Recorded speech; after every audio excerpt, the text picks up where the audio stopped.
considers restrictions the only sin. His cultists wear alabaster masks with ecstatic expressions. He wields Iggwilv, the wave of sorrow. Near his lair, flat surfaces become highly reflective. Wild beasts break into frequent conflicts and wild cupping. You can be inflicted with the madness that pervades the area around him. You will start thinking that nothing in the world is more important than you. You will not rest until you have made someone you desire yours. Anything that can bring you happiness should be enjoyed immediately. How's it going, everybody? This is AJ for the Mighty Glue Stick channel, and I'm bringing you, at long last, the Lord of Destruction, Graz'zt. First mentioned in 1982's The Lost Caverns of Graz'zt, a creation of Gary Gygax, in his first appearance, Graz'zt the Dark Prince, also known as the Lord of Shadows and the Lord of the Triple Realm, was described as the most handsome of the demon lords, a lean and muscular 9-foot-tall male humanoid with jet black skin, green glowing eyes, and 6-fingered hands on fingers on each hand. He has yellow but modest fangs and small horns, 6 of them, that are normally concealed in his lustrous obsidian hair. He is the ruler of Lamias and the overlord of an entire zone of the abyss known collectively as Azzagrat. Gygax expanded the story and lore of Graz'zt in his Gord the Rogue novels published between 1985 and 1988.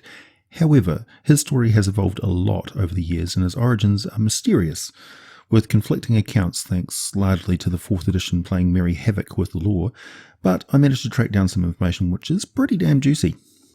He is most interestingly among the demon lords in that he has a mother and a father, many siblings and a lot of children. He is also prone to doing some quite strange activities based on his whims and desires, which has had some chaotic and long-lasting influence on many worlds. He is also, well, these activities have backfired on him several times, which I'll talk about later. Due to his origins in the Lost Caverns of Graz'zt, Graz'zt features heavily in Greyhawk lore for the world of Earth, centered around his capture by Iggwilv, the Witch Queen of Perrinland. Iggwilv turned the tables on the traditional notion of a demon seducer, instead seducing Graz'zt in order to give birth to Iuz, one of the most notorious archvillains of the Greyhawk setting. Graz'zt also appeared throughout the 2nd edition AD&D Planescape product line from 1994 until 1998, and his abyssal realm of Azzagrat was fully described in Planes of Chaos, published in 1994. Azzagrat is actually the 45th, 46th, and 47th layers of the Abyss. I have much more on those later. Graz'zt is the central villain of the AD&D adventure For Duty and Deity, published in 1998 for the Forgotten Realms setting. In it, he had kidnapped Warkeen, the Faerunian goddess of trade. In this adventure, the characters had the opportunity to invade the Abyss, explore Azzagrat, and put an end to Graz'tz's plans. For those of you who have mentioned it so often in the previous videos, there is a timestamp index for this video in the doobly-doo below. Thank you for the critiques, everyone. They do help the channel improve. Okay, so where did Graz'zt and his siblings come from? Wow. Let me make it clear that despite what I'm about to tell you, Graz'zt is very much a demon lord, and thus at his core he is a force of destruction and ruin for the multiverse. In the case of Graz'zt, his unchecked greed and dark destructive lusts are insidiously corrupting. He is, believe it or not, the son of the archdevil Asmodeus, and his mother is the ancient Oberth known as Pale Night. I know that some of you will contest this, but going over the rest of the lore as I have, all indicators point to him having a more intimate connection to the Nine Hells than would otherwise have as a demon lord. And also, his brother Vuceric is almost a lord of the Chain Devils. So yes, I'm going to state that Asmodeus is indeed the father of Graz'zt. How this came to be? Well, let me remind you that in the war to prevent the destruction of all creation, the Celestials that would become the devils resorted to any means to fight the demon plague, including acts of evil and depravity so vile they twisted them into the monstrous forms they remain to this day. Asmodeus, who became the ruler of the Nine Hells, did some of the very worst of those things, making some of the most vile deeds, deals and pacts. As a result of one of these, Pale Knight birthed the Dark Prince Graz'zt and his siblings. So, who are his siblings? Graz'zt's brother Lupercio is a demon lord, the Baron of Sloth. He rules Slugbed, the 128th layer of the Abyss. He has little lairs scattered around the Abyss, ranging from graceful castles to dung-filled riverbeds. He's ebony-coloured, like his brother, amorphous and undulant, surrounding himself in a dense darkness, except for glittering fangs that sparkle in his inky shadow. He has a weird, deep-voiced cackle and takes his strength from the essence of darkness itself. He goes through long periods of sloth and then short bursts of manic activity. Vuceric, the consort of Chains, also known as Vuceric in Chains, leader of the 651st layer of the Abyss known as Nethuria, but he is known to roam the plains as he pleases, and he is said to be tainted with the blood of devils, and has a strong association with the chitons or chain devils of Minoros, the endless bog of vile pollution, decaying bodies and rotting marsh that makes up the caverns of the third of the 9 hells, where the city of Chains, ruled by the chitons, hangs above it all, raining down filthy oil-slicked water. The sounds of metallic rattling always precede the coming of Vuceric, and the battalion he travels with, usually a battalion of demons. Sometimes he chooses not to kill those he encounters, but instead enslaves them and transforms them, and sends them forth as heralds of his coming. So he fancies himself quite the Lord of Destruction. Rysali is a demon lord. She claims rulership over the shadow demons and looks similar to Graz'zt, being a tall, dark-skinned woman who prefers to use 2 daggers. Not much is known about Rysali except that she rules the abyssal layer known as Shadownon, a realm of dark forests and eternal twilight. This is where the shadow demons supposedly originate. Rysali basically has given her subjects free rein to do as they please, but with only one edict: to spy and gather as much information throughout the plains as possible. Rysali uses this intelligence gathered by her subjects for personal gain and to barter for wealth, favours, and souls. Otherwise, the demoness is uninterested in the power struggles common in the Abyss between other demon lords and has a neutral relationship to her brother Graz'zt, though frequently visits him to trade information. So in this respect, she's like her mother Pale Knight, not really interested in the goings-on of lesser beings. Rysali looks like a tall, dark woman, but in truth, she can become incorporeal at will, and she actually has no true fixed physical form. She's an immaterial being. His other sister, Zivorgin, the Lady of Ripe Carrion, is a swollen 3-headed creature, somewhat similar between a vulture and an angel in appearance. Nothing much is known about her, but I'm guessing with a name like that, she comes from somewhere very unpleasant, such as an abyssal layer formed from the fetid, rotting remains of a titanic dead primordial. The air is a sulphur-rich and highly toxic blend of putrefying gases. Gigantic, writhing maggots chew through sloppy terrain like translucent, engorged purple worms. Every kind of deadly ooze is present. There are towns built of bone encased in enormous pus-filled blisters, the wretched inhabitants breathing through gills. Yeah, I don't want to go there. I don't think anyone else wants to visit there, really. Would you? Pale Knight spawned many other offspring, of course. She still does to this day, and who knows what horrors are yet to come. But Graz'zt is arguably one of the most successful children she has ever had. Though why she did this in the first place is anyone's guess. Her thinking is so very alien, it's impossible to know if she did it on a whim or if it's part of some grand scheme measured in eons. Although he has yet to achieve divine status, Graz'zt is worshipped by many monstrous races, most notably the Lamias, who are obsessed with self-comfort and greed, and many of his high priests, known as the Chosen, are female, and the rituals they perform are violent and involve themes of darkness and betrayal. The Dark Prince is a deeply sexual, erotic being. Undeniably, he is known on many worlds only in legend and as a dark figure who visits witches and sorcerers, granting them sexual favours as well as magical powers. As a result, his female consorts have populated the multiverse with a depraved host of half-fiend children. Some learn of their father's identity and delve into the abyss, hoping to usurp his power. His dark elf son, Athix, leads Graz'zt's demonic army, while his daughter, Thraxia, serves as a private assassin. Like Orcus, he has a legacy of offspring from the early history of Narfell on the world of Abiatoral. His twin sons slew a Lich King and had a dynasty from minus 633 Dale Reckoning to minus 399 Dale Reckoning. And 234 years is a long time for a Demon Lord to have such direct influence over a world in the material plane.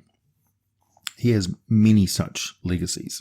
For a while, Graz'zt was trapped on the world of Earth by the witch queen Iggwilv, also known as Tasha of Tasha's Hideous Laughter, who used his insight to elevate her own power. Eventually, however, she succumbed to the Dark Prince's charms, and they had a more mutual relationship. Before returning to the Abyss, Graz'zt and Iggwilv had a son, Iuz. Iuz certainly deserves his own video. Iuz was originally a strikingly handsome Cambion, so half-demon. But in the epic battle where Graz'zt struck out against Iggwilv in a bid for freedom, Iuz's handsome form was split between two halves. He can either appear in the form of a gnarled old human male, or as a bloated red-skinned demonic figure. In his demonic form, he's 7 feet tall with reddish skin, pointed ears, and long, steely fingers. In his human form, he is barely 5 feet in height and can attack with a disgusting spittle that withers all that it touches. Over time, he grew to be a chaotic evil demigod of deceit, evil, oppression, pain, and wickedness. Iuz is variously called the Old One and Old Wicked, among other titles. Unlike most Greyhawk deities, Iuz makes his home on Oath, where he rules a broad swathe of the Flaness known as the Empire of Iuz. His symbol is a grinning human skull, or a human skull with blood-red highlights. He has an ally and sometimes lover of Zuchtmoy, demon queen of fungi, who keeps his soul amulet safe in her layer of the Abyss, where she rules from, and while he rules from dark, blood-black Darakar, City of Skulls. Reading from the Wikipedia entry on the Goals of Graz'zt, it states, "It has been said, in keeping with his triple realm, that Graz'zt maintains thrice the number of plots and goals as any one other demon lord. While this may not exactly be the case, Malcolm Thet certainly has an impressive number of entangled concurrent plans. Graz'zt is certainly among the most scheming and plotting of his kin. He is a genius. Those who seek to particularly insult the Dark Prince have used his love of plots and politics to compare him to an archdevil, or have referred to his triple realm of Azzagrat as the Little Hells. Most of those who insult the Dark Prince publicly in such manner don't survive very long, since they are spirited away in equally public venues by shadow demons, shrieking lamias, or worse, and suffer horrible fates. Although Graz'zt participates in the Blood War, or did before it ended when Asmodeus attained true deity status, his true interests are closer to home. He is much more comfortable and skilled at manipulating and lying with and betraying his fellow demon lords than anything else, and he has perfected those skills to a point where now the only demon lord in the Abyss not only to completely command more than one layer of the Abyss is Graz'zt. Yes, Graz'zt controls 3 whole layers. That's pretty amazing. But to retain command of this triple realm for centuries, despite the fact that he recently spent several years imprisoned on the material plane, that's an amazing feat. Graz'zt alliances with other demon lords generally only last as long as the demon prince needs them to. But in a few cases, his alliances are long indeed. The strongest and longest of this ties is with Varen, an incredibly intelligent humanoid demon lord with pale skin, angular features, and no body hair of any kind. His flesh oozes a sort of spiritual slime that unnerves mortals, but otherwise a casual observer might not even recognize him for what he is. Certainly, Varen is the most well-mannered and mild-mannered and easygoing of demon lords. And in his role as Graz'zt's chief diplomat, his silver tongue is the root of most of Graz'zt's most unlikely alliances. During Graz'zt's recent imprisonment on the material plane, Varen took his place as the ruler of Azzagrat and successfully defended the triple realm from numerous assaults by other demons, which were quite serious. That Varen graciously stepped down from the throne immediately upon Graz'zt's return speaks volumes of his decidedly undemonic nature. Yet, Varen is said to have another aspect to his existence, a mirror of his white-skinned incarnation known as Stefano, an equally brilliant diplomat whose specialty lies not in forming alliances, but in promoting schisms and fueling wars. because he's a master of intrigue and turning invisible, so he can infiltrate anywhere and works his subtle plots. Knowing these other demon lords so well, he can manipulate them with consummate ease. Other notable alliances include the long-standing ones between Graz'zt and his mysterious sister, Raxivort, Queen of Shadows, and a curious alliance with the demon queen of fungi, Zugdmoy. The Queen's Causeway in Fogtown, the uppermost layer of the third of the capital city of Zelatar, is named in Zugdmoy's honour, though none understand the true reason for this, especially given Zugdmoy's strong ties to one of Graz'zt's greatest enemies, Demogorgon. And of course, he maintains a cordial alliance with Pale Light, although he visits her realm infrequently.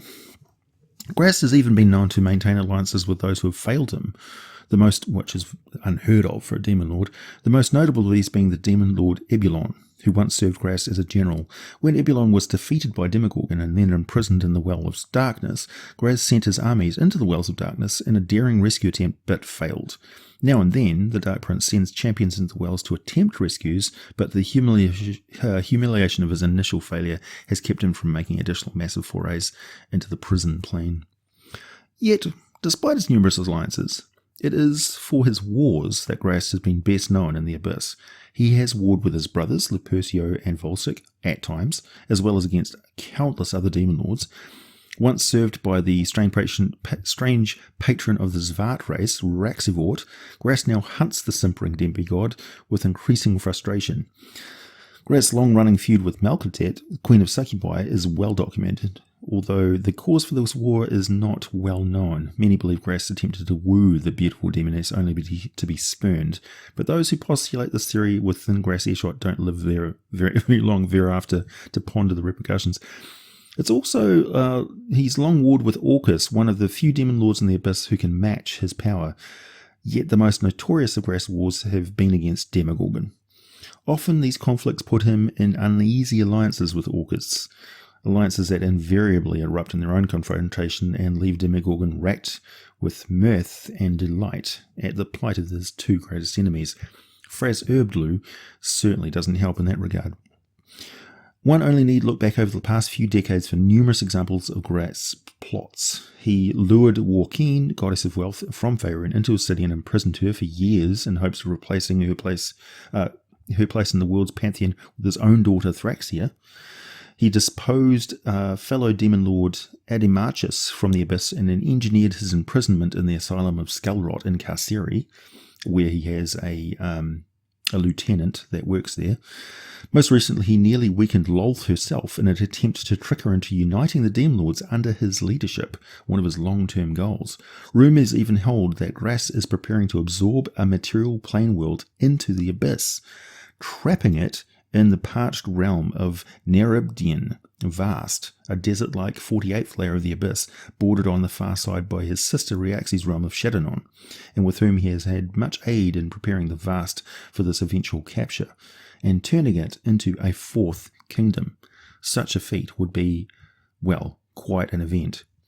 And these are but examples of his more blatant schemes. Few living today know, for example, that he fathered his son Athix with none other than Eclavdra, then up-and-coming priestess of Loth, who was growing increasingly dissatisfied with her role in that priesthood. It was Graz'zt who exposed Eclavdra to the cult of the Elder Elemental Eye, and thus engineered a terrific schism in the drow city of Erehi Sinlu, which resulted in chaos all the way up through the demon web itself. When Eclavdra fled the Church of Loth, Graz'zt was there to accept her again, and even now that the infamous drow priestess has once again returned to Loth's fold, who can say if Graz'zt plans to have her come to full fruition? Who knows? Yet Graz'zt does have one central goal in mind, and this primary goal drives all the other goals and all other plans, including his eternal war against Demogorgon for the role of Prince of Demons, and his plot to absorb a material plane world into the Abyss. This goal is nothing less than uniting all the fiends of the lower planes, not just the Abyss, and leading them in an unthinkable army into the upper planes to raise them to the very foundations of the multiverse. Every one of Graz'zt's plans, in some way or another, takes him one infinitesimal step closer to this unthinkable goal of destroying the upper planes. As mentioned in the video on Xvarts, the god Raxivort was once a servant of the Dark Prince. He stole powerful artifacts from Graz'zt and escaped into the howling chasms of Pandemonium, where he became the divine patron of rodents and bats. Raxivort is able to replicate his form over and over again, each one appearing just like his true self to any form of magical detection, so he scatters these Xvarts far and wide across the plains where they gather together in small simpering tribes. I quite like Xvarts, and frequently terrible things happen to them. As we know, Graz'zt, Demogorgon, Orcus, Frabzurblu, Baphomet, and Yenogu are all deadly rivals of each other and constantly vie for more power and control of the Abyss.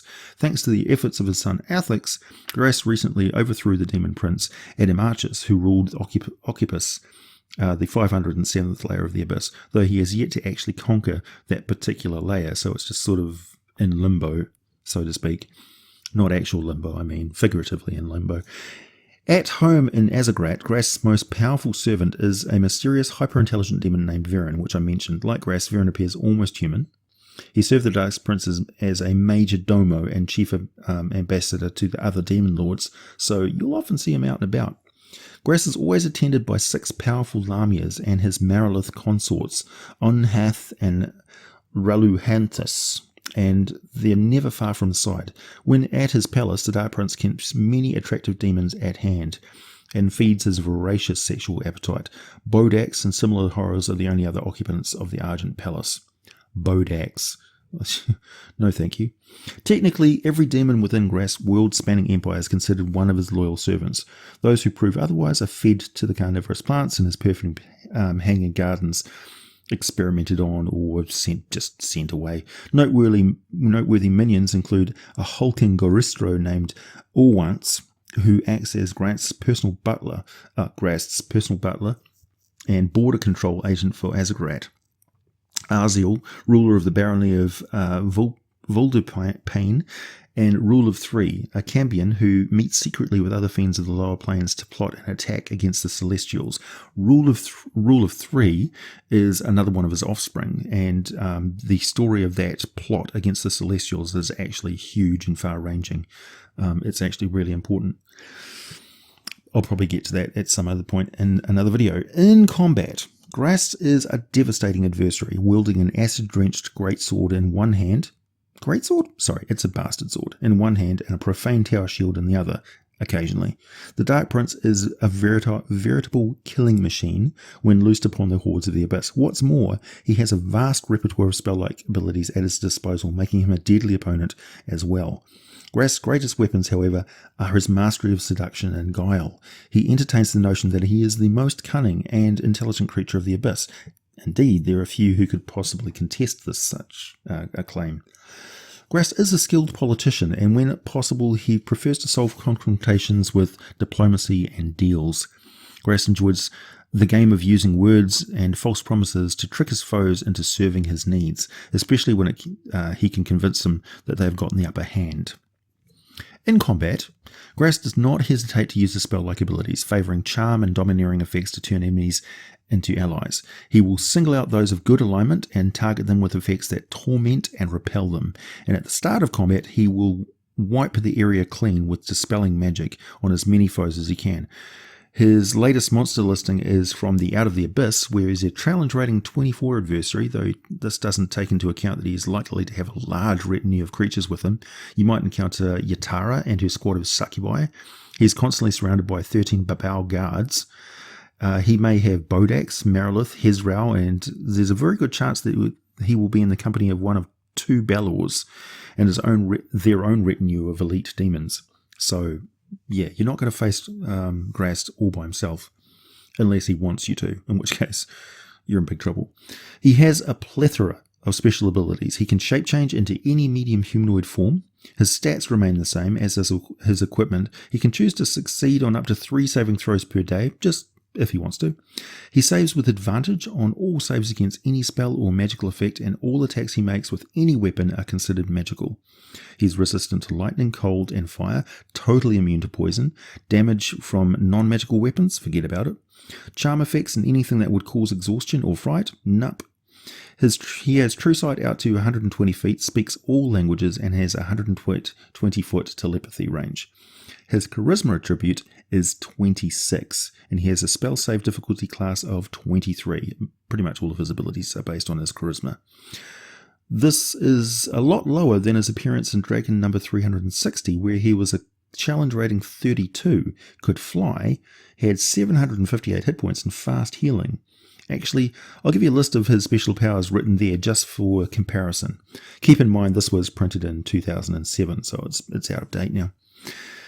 Graz'zt can use fear as a free action. He can inspire fear as the spell of the same name by sneer and by word per round on any target creature within 120 feet. Creatures normally immune to fear, save for mindless creatures, but including intelligence, constructs, and undead, can even be affected by this potent attack. So he can scare a vampire. Although if they fail the saving throw, they are only shaken for 1d6 rounds. This is a mind-affecting fear ability. The save DC is charisma-based. He can summon Lamias once per day. Graz'zt can automatically summon 2d6 Lamias or 1d4 Lamia nobles. Although you can summon demons once per day, Graz'zt can automatically summon 2d4 Succubi, 1d2 plus 1 Glabrizu, a couple of Lilitus, or 1 Balor. I don't think we've covered Lilitus yet. I'd like to get to them at some point. Once every minute, Graz'zt can speak with overwhelming authority, commanding those who would normally not follow his tyrannical orders and punishing those who resist his word. Graz'zt need to only speak to the user's ability. It's a free action for him. But he cannot utilize any spell-like abilities in the same round that he uses this tyranny power. He can target any creature within 120 feet line of sight with tyranny, and the target can attempt to resist the tyrannical order by making a wisdom saving throw. But if he fails, he is struck with Graz'zt mental rage and must attempt a constitution saving throw, with failure indicating the creature is stunned for 1 round. A creature that fails the initial saving throw must follow Graz'st's command to the best of its ability, accomplishing the order within 1 minute.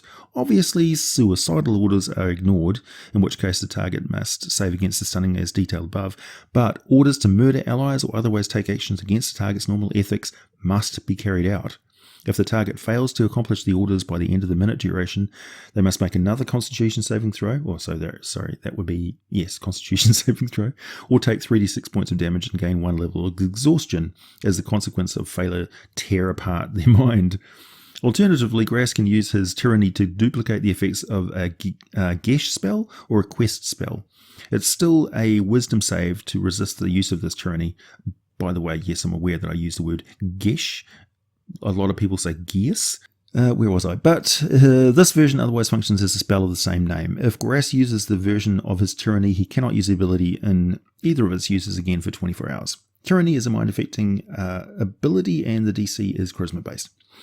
Dark Grace is Graz'st's otherworldly presence and force of will. It grants him a deflection bonus equal to his charisma modifier to his armor class as long as he doesn't wear armor, which quite frequently he doesn't.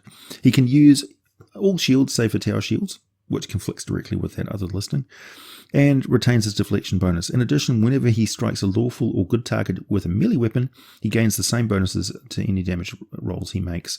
A lawful and good target does not take double damage from this blow. And yes, and that version can attack 4 times per round with his sword. As you can see, he's been toned down a lot for Out of the Abyss, but we will stick with his 5th edition stats for now. He has an armor class of 20, and he has 374 hit points. Speed is 40 feet per round, not including his frequent teleports. His innate spellcasting ability includes the following. At will, he can cast Charm Person, Crown of Madness, Detect Magic, Dispel Magic, and Dissonant Whispers. 3 times per day, he can cast Counterspell, Darkness, Dominate Person, Sanctuary, Telekinesis, and Teleport, and once per day he can cast Dominate Monster and Greater Invisibility. Of course, these are just spell-like abilities he uses so often they are second nature to him. He's also spent thousands of years mastering spell and ritual magic, and may have other spells prepared, as well as scrolls, potions, and magic items. Though his bastard sword, called Wave of Sorrow, is well known, he can actually transform any weapon he wields into an acid-dripping terror. He likes to use the following magic items: a Sword of Sharpness, a Wand of Frost, a Chime of Opening, a Robe of Eyes, and a Cloak of Displacement. His clothing is always of exceptional quality. The materials will be extremely rare and perfectly tailored. To reflect his intelligence of 23 and wisdom of 21, it's fine to place appropriate magic items in his possession at the start of combat, to reflect just how cunning and experienced Graz'zt is. So you as Dungeon Master examine your player's party of characters and come up with some magical items that will really mess them up. Graz'zt has basically figured out how to do this. He's smarter than you are. I would also advise you to let the players know that this is in no way going to be a fair fight by using spells and powers from outside the player's handbook of the current edition. Graz'zt of previous editions could simply dissolve a mundane object nearby on a roll of a natural 20. Every time he rolls a 20, pick a piece of equipment that is not magical, and it sizzles into fumes and foaming puddles within moments as it's consumed by acid. Jinmissa, Katriski, or Ulander might suddenly appear behind a character from under a cloak of invisibility and ram a poisoned dagger into the side of that character's neck. His succubi bodyguards are always near him and enjoy the look on a person's face when they die unexpectedly. That's the only time that the pleasure they display is real.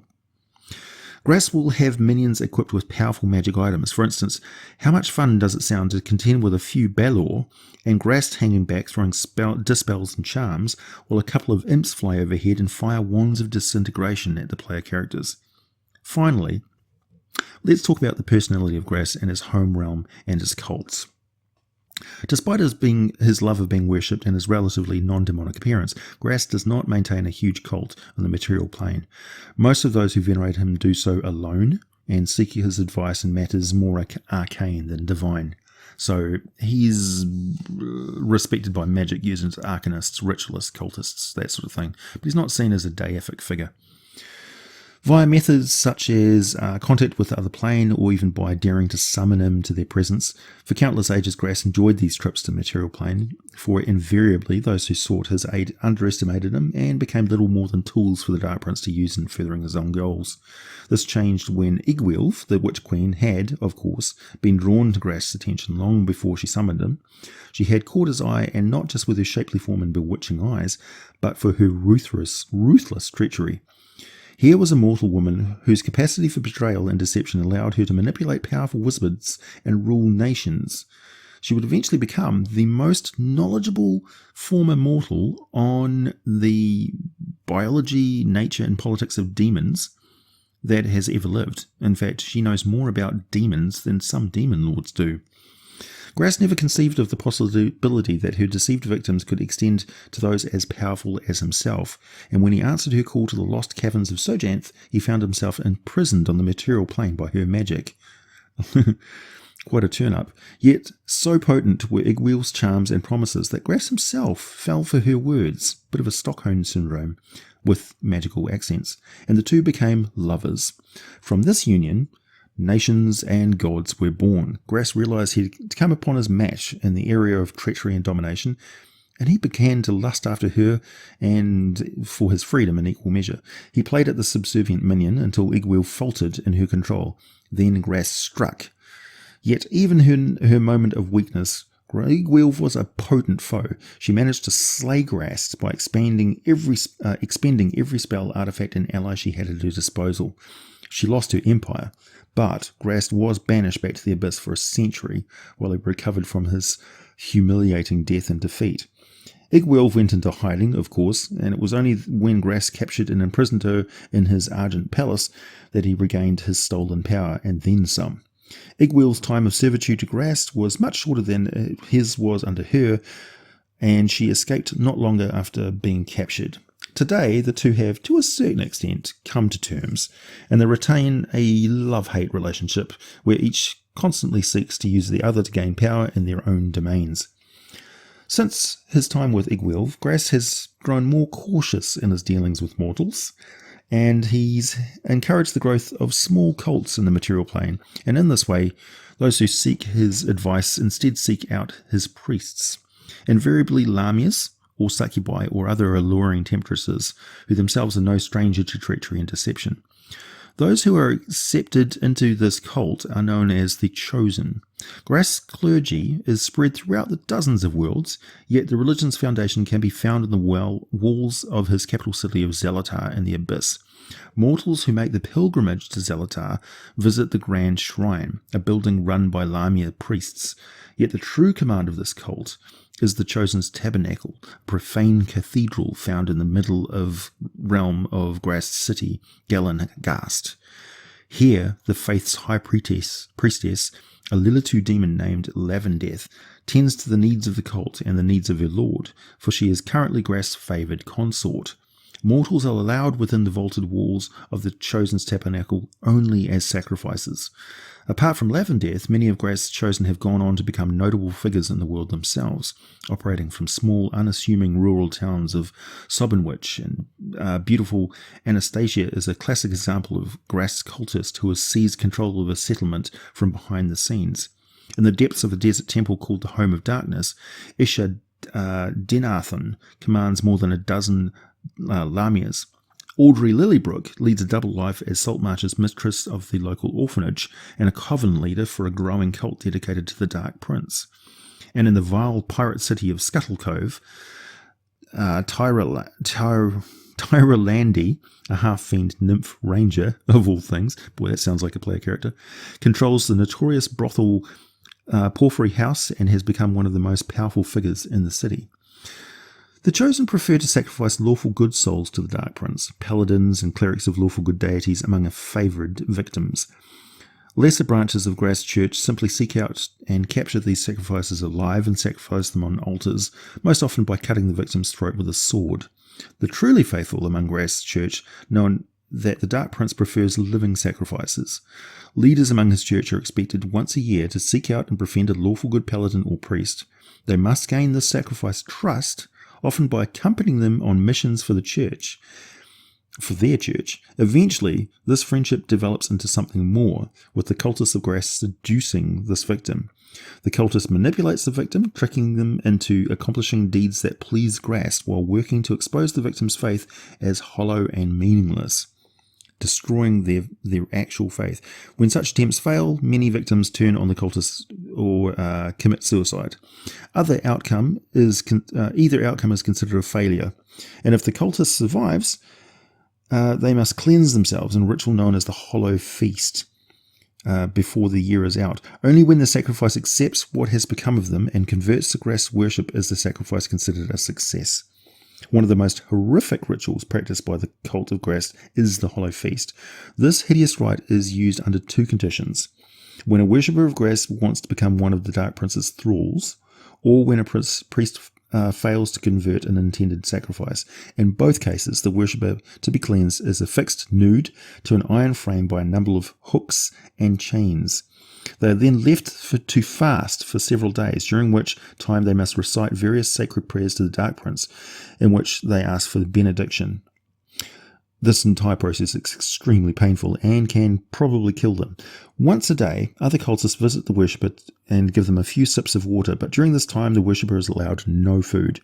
Each morning the fast progresses, the hooks and chains that bind them are tightened, and each evening the worshipper makes a charisma check to determine if they have attracted Graz'st's attention.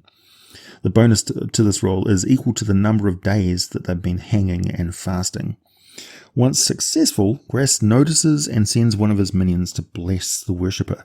This minion is typically a half-fiend of some sort, and this final segment of the Hollow Feast involves the minion imbibing vials of acid and then kissing the supplicant, during which she passes the acid into the supplicant's mouth. This inflicts horrific damage and pain to the victim with each kiss, but they must endure a number of kisses equal to the number of days they've spent fasting before they're deemed cleansed. In some cases, when Graz'zt deems that the supplicant needs a particularly harrowing Hollow Feast, he instead sends a succubus to perform the duty, coupling the acid damage with numerous supernaturally draining attacks. Rumours hold of some particularly masochistic cults partaking of the Hollow Feast for the purposes of pleasure alone. You can generally recognise the Cult of Graz'zt due to their sick and perverted, way over the top hedonistic rites and the rituals that they perform, and Graz'tz's symbol, a black six-fingered hand, and of course the alabaster masks with their ecstatic faces. In Zelatar, all sorts of demons and beasts serve Graz'zt, but he generally favours the beautiful and the glib over the bestial and crass. His realm is rife with lamias, succubi, harpies, lilitus, along with numerous tieflings, cambions, half-fiends, and other creatures that result from the dalliance between rapacious demons and mortal visitors to his realm. Yet not all of Graz'tz's dominions are beautiful. Deformed Rutterkins serve as the lowest caste of citizen in his city, and as the lowest rank of soldiers in his army. Hezraus, Vrox, Kazmays, Bulazaus are also found in his armies. Graz'zt is the only demon lord to have the honour of calling 3 abyssal layers his own. While other demon lords may have a controlling interest in neighbouring layers, such as Demogorgon's hold over the Blood Shallows or Pazuzu's influence over the skies of Pazunia, only Graz'zt is the lord of 3. This triple realm is known collectively as Azzagrat, and it consists of the 45th, 46th and 47th layers of the Abyss. Graz'tz's capital city of Zelatar straddles all 3 layers, its city walls encompassing Fogtown on the 45th layer, Galengast on the 46th layer, and Dark Flame on the 47th. Similarly, Graz'tz's Ardent Palace exists simultaneously within all 3 sections of Zelatar, yet whereas the 3 sections of the city are all different wards of the same capital, the Argent Palace remains unchanged despite the locations of its entrances. So it's timey-wimey, wibbly-wobbly. The palace is the core of Graz'tz's kingdom, the linchpin of what his entire triple realm is balanced. Were he to lose control of this impressive palace, all 3 of his realms would suffer a catastrophic shattering and scatter. Fortunately for Graz'zt, the Argent Palace is one of the most well-defended fortresses in the multiverse. Legions of rocks patrol the skies above, and countless horrors infest the dungeons below. The palace itself is built of white stone that Graz'zt swindled from Mount Celestia of all places. It's actually mined from the Holy Mountain. Rumour holds that he not only tricked a city of divas into mining the stone for him, but he actually convinced them to unknowingly deliver the stone to him there in the Abyss. What became of those divas is best left unsaid. No fewer than 60 towers of ivory, each of his own personal theme and purpose, graced the palace. 6 of the more well-known towers and their contents are detailed. There's the 100-fold Tower of Silver. The rooms of this tower are lined with mirrors and guarded by a legion of simpering mirror mephits. Graz'zt enjoys visiting this tower during his fits of vanity and pride. The Lady's Study, said to be the only tower in which Graz'zt does not keep a key, in the well-appointed laboratories, libraries and guest rooms within are kept for Iggwilv, who visits Azzagrat now and then. The Spiral of Storms, the twisting rooms of this tower are given over to violent windstorms, blasts of lightning, torrential downpours and other tempests Graz'zt has collected and preserved there for his own entertainment. Quite a hobby, collecting storms. He's said to use this tower as a gauntlet to test new recruits to his inner guard. If they can navigate its chambers and survive, they're granted special favours. The fact that the Spiral of Storms is the lair of Vrox, demonically infused air elementals and insanely carnivorous genies, makes survival there a rather difficult proposition at best. The Tower of Doors. This tower is said to contain numerous portals, including one to Arziel's Manor and Pazunia, one of the powerful howling dragon's lairs deep in the cavern of Pandemonium. I might actually do a video on the howling dragon. And one of the iron fortresses ruled by one of Graz'tz's few non-demonic allies, an Ultraloth slaver named, this is a difficult one, bear with me, Zyraznian. Yeah. The Velvet Realm, notorious throughout the plains, this tower is swathed in black and scarlet, inhabited by the Dark Prince's personal pleasure slaves, chosen from the most beautiful and decadent of succubi, incubi, lamias, humanoids and other creatures, male and female alike, from throughout the multiverse. One of Malcontent's Lilitu spies recently infiltrated this harem and seduced Graz'zt. When he discovered this treachery, however, because he always does, he murdered all of his consorts and sealed the tower. Rumours hold that the undead spirits of the slaughtered consorts now hold court within the Velvet Realm, hoping one day to lure their Dark Prince back for unholy pleasures. The The Wheel of the Blooded. This entire tower is dedicated to blood and its letting. Attended by a cabal of 6 vampires loyal to Graz'zt, some of the few Zelatar the Dark Prince retains in his service. It's unclear if the Dark Prince values this tower's contents for its unknown practical purposes, or if its dripping halls are merely aesthetic. I mean, he's known to have rooms in his towers which are just simply one colour that he wants to look at blue. He would just walk into that room. Certainly the immense torture chambers, built to resemble a blood-soaked Eladrin temple, sees plenty of use after a successful war. So, yeah, he has hedonistic pleasures the likes of which a mortal being can barely even understand. The thing that strikes me most about Graz'zt is that his evils, his form, and his ambitions are so similar to the worst traits of civilized beings. His motivations and behaviours are a disturbing lesson in the destructive evils of lust, greed, selfishness, and cruelty. The fact that such an evil being is also so graceful and attractive makes the threat so much more dire, as his power to beguile and deceive is so effective against those who would stand against the force of destruction he represents. Have fun using Graz'zt in your games. Hit that like button. Tell me what you think down in the comments. Visit the community tab on my channel page to keep up to date with what I'm doing. You might get a chance to vote on what the next video is going to be about.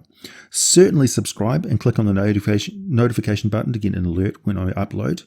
I do so at least once a week. If you are a Mighty Gluestick fan, consider supporting the channel through Patreon. $1 a month will give you access to all of the scripts I write for these videos, and you can directly request additional content or research from me.